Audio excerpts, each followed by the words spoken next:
Good morning बच्चों, कैसे हो आप सब। मैं आशीष दुबे स्वागत करता हूं आपके most favourite channel solution group पे। पढ़ाने जा रहा हूं क्लास 10 की बहुत इंपॉर्टेंट टॉपिक केमिस्ट्री की chapter number 1 chemical reaction and equation. ठीक है, तो इसमें हम लोग टॉपिक वाइज एक एक पॉइंट को कवर करते हुए आगे को बढ़ेंगे। ठीक है, इसका नाम हम लोग रख दे रहे हैं सर महाकुंभ। ठीक है, इसमें सारे टॉपिक कवर होंगे और अच्छा नंबर आएगा। आइए केमिकल रिएक्शन एंड इक्वेशन की बात करते हैं। जो इसकी सबसे पहले टॉपिक है या फिर पहला मंत्र है वो है कि केमिकल रिएक्शन, ठीक है, वो होता क्या है। तो हम लोग चैप्टर समझने के लिए chemical reaction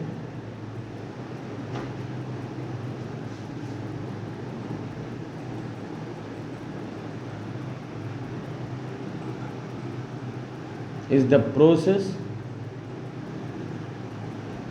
in which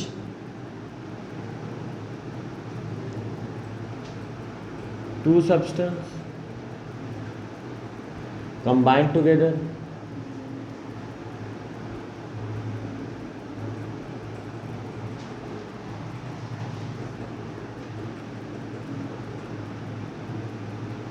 and form new substance.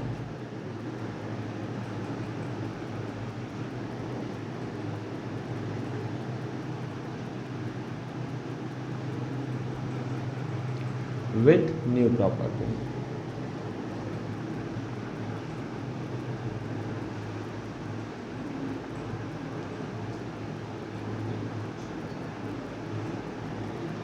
यहाँ पे केमिकल रिएक्शन एक ऐसा प्रोसेस है जिसमें कि दो सब्सटेंस या दो से ज़्यादा सब्सटेंस आपस में मिलते हैं और नया सब्सटेंस बनाते हैं नए प्रॉपर्टी वाला, तो क्या कहलाता है, केमिकल रिएक्शन। दिख रहा है सभी को, विजिबिलिटी अच्छी है। हाँ सर, विजिबिलिटी बहुत अच्छी है। तो इसको समझने के लिए हम लोग थोड़ा सा और एग्जांपल भी देंगे भाई कि कौन से दो सब्सटेंस मिल रहे हैं। ठीक है, तो वो हो जाता है हम लोग का जैसे हाइड्रोजन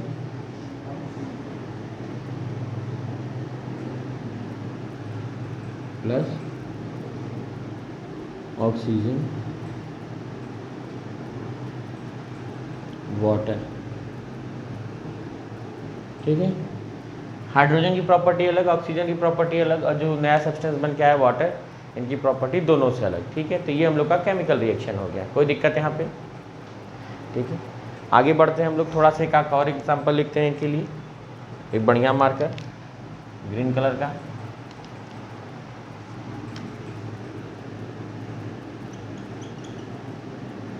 मैग्नीशियम प्लस बात करें ऑक्सीजन के साथ तो क्या हो जाएगा, मैग्नीशियम ऑक्साइड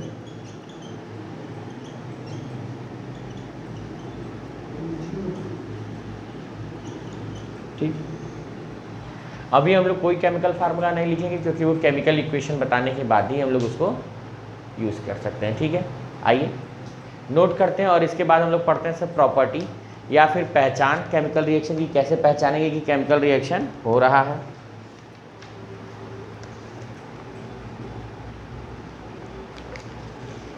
पहला है कैरेक्टरिस्टिक ऑफ केमिकल रिएक्शन। ठीक है,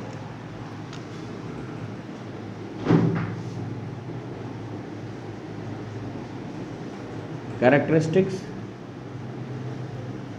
ऑफ केमिकल रिएक्शन।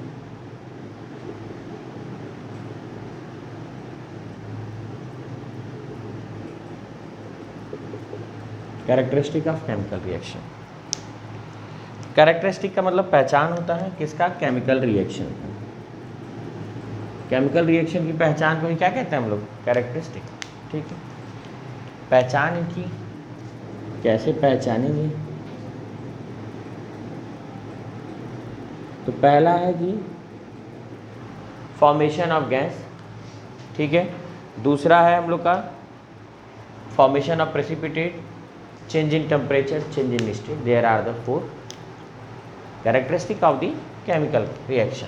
पहला इवोल्यूशन ऑफ गैस,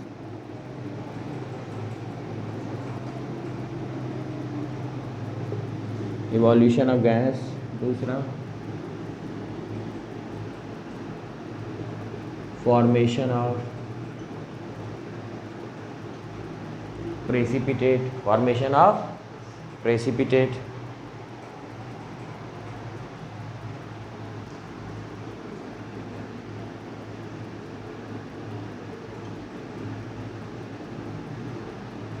फिर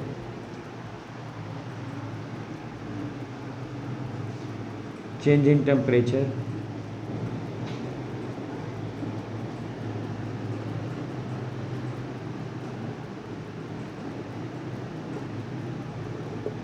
और चौथा evolution of gas.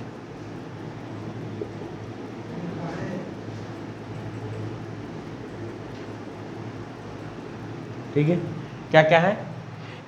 O, evolution of gas तो 2 बार लिखा गया। चेंज इन टेम्परेचर के बाद हो जाएगा change in state, change in state.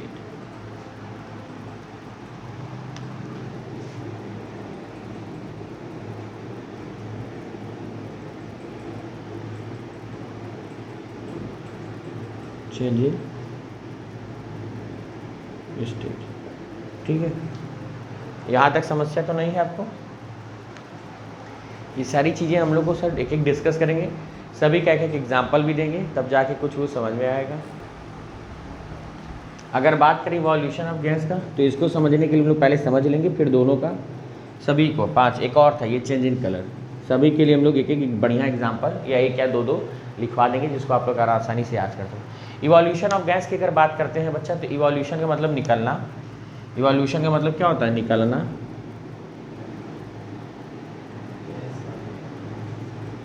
और किसका? गैस का। अगर किसी केमिकल रिएक्शन में या 2 लोग आपस में मिले हैं, गैस निकल गई, जो तुम छोड़ते हो वो वाली गैस नहीं, ठीक है तो वो भी केमिकल रिएक्शन, फूड डाइजेस्ट हो जाने पे रिएक्ट कर देते हो, या अनडाइजेस्टेड फूड। ठीक है, इवोल्यूशन ऑफ गैस। दूसरा फॉर्मेशन ऑफ प्रेसिपिटेट। प्रेसिपिटेट का बनना मतलब सर बात करें तो हिंदी में इसको तलछट कहते हैं। क्या कहते हैं? तलछट। तलछट, गंदगी। ठीक है, जब 2 लोग मिलते हैं तो कुछ गंदी चीज़ें नीचे की तरफ बैठ जाती हैं। ठीक है, आगे हम लोग बात करते हैं सर यहाँ पे तीसरा चेंज इन टेम्परेचर।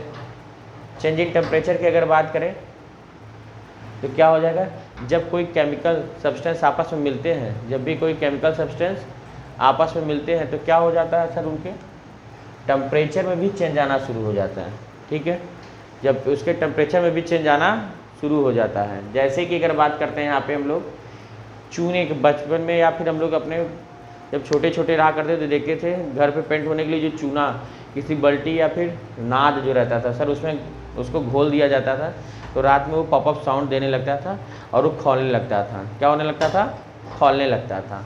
तो वहाँ पे खौलने का मतलब क्या है? टेम्परेचर में उसके चेंज आ गया। फिर उसी के बाद हम लोग ने आगे देखा कि चेंज इन स्टेट, जैसे वो दीपावली के समय में या फिर जो कैंडल हम लोग जलाते हैं, या एक और गेम होता है सर, कैंडल जला के हम लोग देखते हैं टिप टिप उस पर से कुछ पानी की तरह गिरता रहता है, वो मोल्टेन स्टेट क्या होता है? ठीक है, वो मोल्टेन स्टेट वही कैंडल ही है सर, जिसको हम लोग जला रहे हैं उसी का वो क्या है?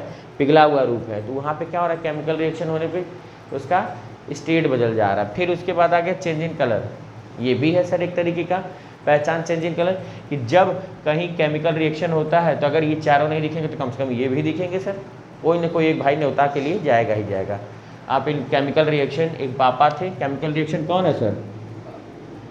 घर के बड़े व्यक्ति हैं, बुजुर्ग आदमी हैं, बुजुर्ग हैं। अगर इनको न्योता दे दिए, क्या दे दिए? न्योता, तो कोई ना कोई 5 लड़का में से इनके पहुँचा जाएगा बढ़िया, न्योता लिखवाएगा, पूरी सब्जी खाएगा, घर वापस आएगा। ठीक है, तो ये 5 में से कोई ना कोई देखने में, कहीं हो सकता है 2 लोग दिख जाए, 3 दिख जाए, बट एक का दिखना तो कन्फर्म है, एक तो जाएगा ही तुम्हारे क्या न्योता, इसलिए आप लोग इनको जरूर न्योता दें। ठीक है, इसको नोट करें एक एक को। इसके बाद हम लोग क्या करेंगे? इनका एग्जाम्पल देंगे, 1 या 2, आप उसको भी नोट करिएगा। बात करते बच्चा यहाँ पे हमने 3 लिख दिया। पहला evolution of gas, formation of precipitate, change in colour. इन तीनों के एग्जाम्पल भी लिखे गए, तो आप प्लीज़ समझें सर कैसे लिखाया गया है, या किस तरीके से हो रहा है, क्या क्या चीज़ें आ रही है, कुछ नई चीज़ें हर चीज़ों में अलग अलग बदलती हुई दिख रही, तो सारे को हम लोग एक एक पॉइंट वाइज समझेंगे तो आसानी से समझ में आ जाएगा। सर पढ़ाई बहुत हार्ड नहीं होती, पर इतनी आसान भी नहीं होती जितना हम लोग समझते हैं। ठीक है। क्या कह रहा है सर, इवोल्यूशन ऑफ गैस का मतलब क्या था? आ जाइए सर आप, हाँ, उसको रख दें वहाँ पे। चलिए उधर खड़े हो जाएं सर। इवोल्यूशन ऑफ गैस, ठीक है। पहला क्या है, इवोल्यूशन ऑफ गैस, इसका मतलब क्या हो गया सर?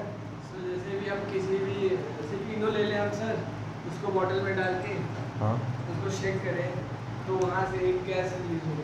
ठीक है, कोई नहीं, सही था सर। यहाँ पे समझने का मतलब क्या था, इवोल्यूशन ऑफ गैस का मतलब गैस जब यहाँ पे बनना शुरू हो जाएगी या फिर गैस निकलना शुरू हो जाएगी, ठीक है। बार बार आप लोग जो गैस निकाल रहे हो उसकी बातें नहीं है सर। जिंक, क्या है, जिंक जब भी डाइल्यूट सल्फ्यूरिक एसिड के साथ मिलेगा सर, डाइल्यूट का मतलब क्या है सर? डाइल्यूट का मतलब ये बहुत तगड़ा वाला सल्फ्यूरिक एसिड नहीं, क्योंकि सल्फ्यूरिक एसिड हुआ, हाइड्रोक्लोरिक एसिड हुए, हम लोग नेक्स्ट चैप्टर में पढ़ेंगे, तो ये तगड़े एसिड में से आते हैं, ठीक है। डाइल्यूट का मतलब उसकी कंसंट्रेशन को थोड़ा सा लो कर दिया गया है, पावर को घटाया गया है। तो जिंक और डाइल्यूट सल्फ्यूरिक एसिड जब मिलते हैं तो ये किसकी पहचान है सर? हाइड्रोजन गैस के निकलने की। किसकी? हाइड्रोजन गैस के निकलने के लिए। दूसरा देखें sir Shubham, sodium carbonate and hydrochloric, sodium carbonate अगर मिलाया जा रहा है, सोडियम कार्बोनेट किसके साथ? हाइड्रोक्लोरिक एसिड के साथ, तो क्या मिल के आता है सर? ये भी कार्बन डाइऑक्साइड गैस के निकलने की पहचान है। किसके निकलने की पहचान है सर? कार्बन डाइऑक्साइड गैस की निकलने की पहचान है। समझ में आ रहा है? क्या करते हैं हम लोग सर, सोडियम कार्बोनेट को हाइड्रोक्लोरिक एसिड के साथ मिलाते हैं तो कार्बन डाइऑक्साइड गैस निकलती है। तो पहला पहचान आई कि सर जब भी हम लोग केमिकल रिएक्शन होगा तो इवोल्यूशन ऑफ गैस होगी, एक पहचान है, ठीक है। बैठ जाए सर आप। फॉर्मेशन ऑफ द प्रेसिपिटेट की बात करते हैं बच्चा, पोटेशियम आयोडाइड, पोटेशियम आयोडाइड। अगर पोटेशियम आयोडाइड किसके साथ मिलता है? लीड नाइट्रेट के साथ। पोटेशियम का फार्मूला क्या होता है? क्या बताना चाहोगे, पोटेशियम किससे डिनोट किया जाता है? के। तो ये सारी चीज़ें याद रखिएगा। अभी हम लोग क्लास 9 की भी कुछ टॉपिक लेंगे जिससे आपको समझाना आसान रहेगा सर, ठीक है। बैलेंसिंग करने में भी अच्छी रहेगी। आइए अब बात करते हैं हम लोग यहाँ पर फॉर्मेशन ऑफ प्रेसिपिटेट का। पोटेशियम आयोडाइड अगर लीड नाइट्रेट के साथ मिलता है तो जो येलो रंग का प्रेसिपिटेट फॉर्म होता है, किस रंग का? Yellow precipitate. किस रंग का? येलो प्रेसिपिटेट, जिसका नाम क्या है?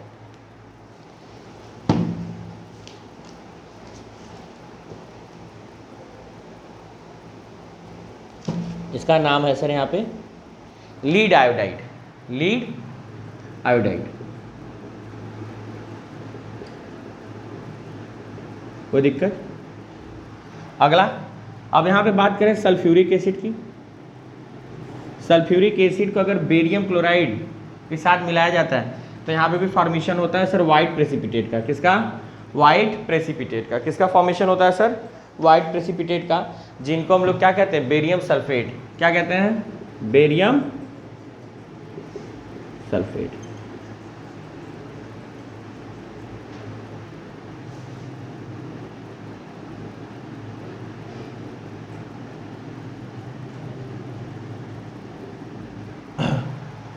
ठीक है,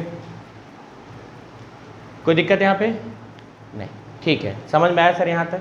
इन दोनों टॉपिकों को याद करने की कोशिश कर। तुम गुमशुदा की तलाश, चेंज इन द कलर, ठीक है। Citric acid and purple colour, जब साइट्रिक एसिड से पर्पल कलर वाली पोटेशियम परमैंगनेट के साथ रिएक्ट करती है। साइट्रिक एसिड पोटेशियम परमैंगनेट जो कि पर्पल कलर में है। किस कलर में है? पर्पल। कौन सा? क्योंकि यहाँ पे बात किसकी हो रही? कलर की। किसकी? कलर की। तो यहाँ पे पर्पल कलर वाला जो था पोटेशियम परमैंगनेट जब भी साइट्रिक एसिड के साथ रिएक्ट किया तो हम लोग को उसने अपनी पहचान बताई कि भैया देखो ये दो लोग तो नहीं अभी हो रहे हैं बट कलर बदल रहा है। तो उन्होंने कलर क्या कर दिया? पर्पल से कलरलेस हो गए, पर्पल से कलरलेस हो गए। तो इन्होंने दिखा दिया कि देखो भैया वो तो नहीं बदल रहे थे, दो लोग नहीं आए पर हम आ गए हैं, और हम आए हैं तो ये तो बात होता है कि केमिकल रिएक्शन हो रहा है, ठीक है। हम हैं तो फिर क्या, वो डायलॉग मार दिया कि दो लोग नहीं है तो क्या, हम तो हैं और हम हैं तो पर्याप्त हैं। ओके, चलिए नोट करिए इसको। इसके बाद हम लोग सर दूसरा और दो और टॉपिक हैं सर इसकी पहचान, उसको भी लिखेंगे। आइए बात करते हैं यहाँ पे थोड़ी सी ऊपर वाली, चेंज इन टेम्परेचर कहाँ रह गया मेरा? हाँ दिख रहा है, ठीक है। पहला क्या है सर? चेंज इन टेम्परेचर की बात हमने की। चेंज इन टेम्परेचर आने मतलब जब भी कोई केमिकल रिएक्शन हो रहा है सर, उसमें सब्सटेंस आपस में कंबाइंड हो रहे हैं। क्या हो रहा है? आपस में कंबाइंड हो रहे हैं। कंबाइंड होने के बाद नया सब्सटेंस बनाते हैं। केमिकल रिएक्शन की यही पहचान है कि दो या दो से ज़्यादा लोग जब आपस में मिलेंगे नया सब्सटेंस बनाएंगे नई प्रॉपर्टी के साथ। ठीक है, तो क्या हो जा रहा है सर? वो केमिकल रिएक्शन। तो उसमें दो एग्जाम्पल दिए। पहला, जब भी क्विक लाइम और साग लाइम आपस में मिलते हैं तो कौन सा सर? ये भी पहचान देते, कैरेक्टरिस्टाइज मतलब ये पहचान बता रहा है सर किसकी? चेंज इन टेम्परेचर की। मतलब जो टेम्परेचर रहा होगा वो बदल गया। वो क्या हो गया? बदल गया। इंक्रीज होना, डिक्रीज होना मत लिखना सर, क्या लिखना? सिर्फ बदल गया। ठीक है। अगला, जिंक ग्रैनुअल्स, जिंक के टुकड़े किसके साथ? डाइल्यूट सल्फ्यूरिक एसिड के साथ मिलाए जा रहे हैं। तो ये भी किसकी पहचान है सर? चेंज इन टेम्परेचर की। किसकी? Change in temperature. कोई दिक्कत? अगला, स्टेट इन चेंज, जो सबसे लास्ट वाला था। इसमें देखते जब भी हम लोग सर स्टेट का चेंज हो जाता है, सबसे सिंपल सा एग्जांपल, कैंडल को जलाया जा रहा है। कितना बढ़िया सा कैंडल है यहाँ पे। कैंडल को जलाने पे हम लोग क्या देखते हैं बच्चा?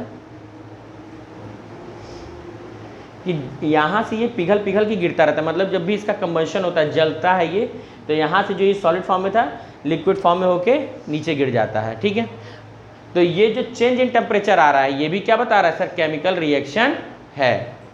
समझ में आया? कोई दिक्कत यहाँ तक किसी को भी? हिमांशु देव पांडे, चलिए आइए इसको हम लोग आगे अब चलते हैं बैलेंस और अनबैलेंस केमिकल इक्वेशन की तरफ। आइए, बातें होती हैं सर अब यहाँ पे केमिकल इक्वेशन के बारे में। ठीक है, केमिकल रिएक्शन हम लोग समझ चुके, उसकी पहचान समझ चुके। केमिकल रिएक्शन क्या होता था? When the two substances combine together form the new substance. When two substances combine together form a new substance is known as chemical reaction. ठीक है, अब जो लोग पार्टिसिपेट किया करते थे केमिकल रिएक्शन, मतलब ये लोग पार्टिसिपेट कर रहे थे केमिकल रिएक्शन में, तो ये क्या कहलाते थे? रिएक्टेंट।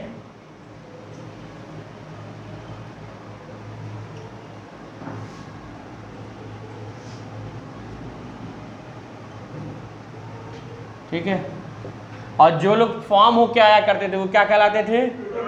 प्रोडक्ट। ठीक है, जिंक प्लस सल्फ्यूरिक एसिड आपस में मिल गया तो हम लोग को क्या बना के दिया? Zinc sulphate and hydrogen.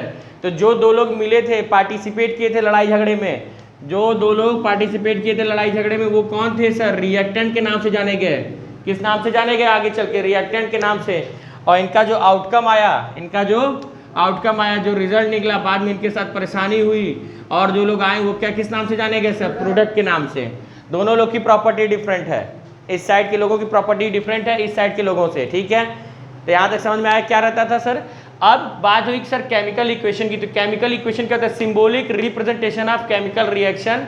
और केमिकल रिएक्शन के किसके सिंबॉलिक रिप्रेजेंटेशन है? रिएक्टेंट के और प्रोडक्ट के। रिएक्टेंट के और प्रोडक्ट का। जब केमिकल रिएक्शन में जब रिएक्टेंट और प्रोडक्ट का हम लोग सिंबॉलिक रिप्रेजेंटेशन कर देंगे तो उसको केमिकल इक्वेशन कहते हैं। जैसे जिंक के लिए क्या होता है? Zn। जिंक के लिए सल्फ्यूरिक एसिड का H2SO4। ठीक है, तो यहाँ पे हो जाएगा सर ZnSO4, जिंक सल्फेट का फार्मूला है ये, प्लस H2। ये हो गया केमिकल रिएक्शन। बैलेंस अनबैलेंस इसके बाद पढ़ेंगे, उसके बाद मोर इन्फॉर्मेटिव बनाने का तरीका भी पढ़ेंगे। मोर इन्फॉर्मेटिव बनाने का तरीका। There are two types of the chemical equation. पहला बैलेंस्ड या unbalanced. There are two type of chemical reaction, chemical equation, unbalanced equation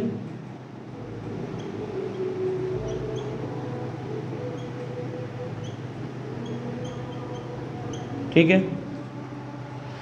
एक एग्जांपल देके इनको समझाने का प्रयास करेंगे क्या होता है केमिकल अनबैलेंस केमिकल इक्वेशन। जब भी जैसे hydrogen H2 plus O2 H2 क्या बन गया सर? हाइड्रोजन ऑक्सीजन गैस, ये क्या हो गया? वाटर। ठीक है, तो ये अनबैलेंस है क्योंकि ये साइड किसका है? रिएक्टेंट का है, ये साइड किसका है? प्रोडक्ट का है। हम लोग देखने की कोशिश करेंगे अगर दोनों साइड सेम अमाउंट में एलिमेंट मौजूद है, दोनों साइड सेम अमाउंट में एलिमेंट या कंपाउंड मौजूद है तब तो ठीक है। अगर सर उनका नंबर नहीं सेम है तो ये अनबैलेंस है। ठीक है, लिख सकते हैं अनबैलेंस के लिए the number of the element, the number of the atoms of particular element same in both side, क्या बोलेंगे सर? नंबर ऑफ एलिमेंट या number of atom of element, number of atom of element same both side, then it is known as balance. It is not same both side, it is unbalanced. ठीक है, तो यहाँ पे देखते हैं हम लोग रिएक्शन का, रिएक्टेंट का प्रोडक्ट के कौन से एलिमेंट हमारे पास है? H है और O है. ठीक है, H रिएक्टेंट के साइड में कितना है? 2 है. ऑक्सीजन के साइड में कितना है? 2 है. इधर अगर बात करें प्रोडक्ट के साइड में हाइड्रोजन 2 है, ऑक्सीजन कितना है? ऑक्सीजन कितना है? 1 है. कोई दिक्कत? अब देख रहे हैं सर ये लोग तो ठीक है बट ये वाला नहीं सही है, तो ये अनबैलेंस केमिकल इक्वेशन है. क्या है? अनबैलेंस. अब इन्हीं का दूसरा पार्ट बैलेंस केमिकल इक्वेशन, इन्हीं का दूसरा part balance chemical equation.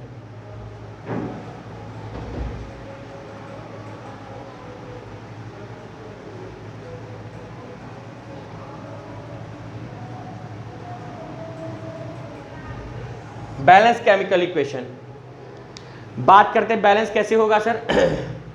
H2 plus O2 कितना हो जाएगा सर? H2. तो यहाँ पे हम लोग के पास कितना था? ऑक्सीजन. ध्यान से देखो सर, पहले यहाँ पे ऑक्सीजन 1 था, फिर से हम लोग लिखते हैं यहाँ पे H और O. कौन सा साइड रहेगा सर? ये रिएक्टेंट का और ये प्रोडक्ट का. हाइड्रोजन इधर कितने थे सर? 2. इधर भी 2. ऑक्सीजन इधर 2, इधर 1. जिधर कम रहेंगे उसी साइड मल्टीप्लाई करेंगे. 2 से इधर मल्टीप्लाई करेंगे, 2 यहाँ. जैसे ही 2 से यहाँ मल्टीप्लाई करेंगे हाइड्रोजन कितने हो गए सर? 4. तो अब इस साइड भी बैलेंस करना होगा तो यहाँ पे लिख देंगे 2. अब यहाँ पे भी 4. कोई दिक्कत? ये चीज जब दोनों साइड एटम्स के नंबर किसी भी एलिमेंट के सेम होंगे दोनों तरफ, तब ये क्या कहलाएंगे? बैलेंस. नहीं सेम होंगे तो अनबैलेंस. ठीक है, इसको नोट करिए सर. इसी के ऊपर 4-5 इसका प्रैक्टिस कराएंगे. ठीक है, फिर हम लोग टाइप्स ऑफ केमिकल रिएक्शन, नहीं उससे पहले हम लोग देखेंगे कि जो केमिकल इक्वेशन को और भी इंफॉर्मेटिव बनाती है, उनके बारे में और पहचान बताती है. जैसे कि अगर गैस निकल रही है तो उसके पीछे ये रिप्रेजेंटेशन, हीट दिया जा रहा है तो ये, तो इस तरीके की चीज़ों को भी हम लोग डिस्कस करते हुए तब अगले टॉपिक को कवर करेंगे. जल्दी से नोट करो. नोट, कैमरामैन फोकस करें, नोट करिए इसको जल्दी से.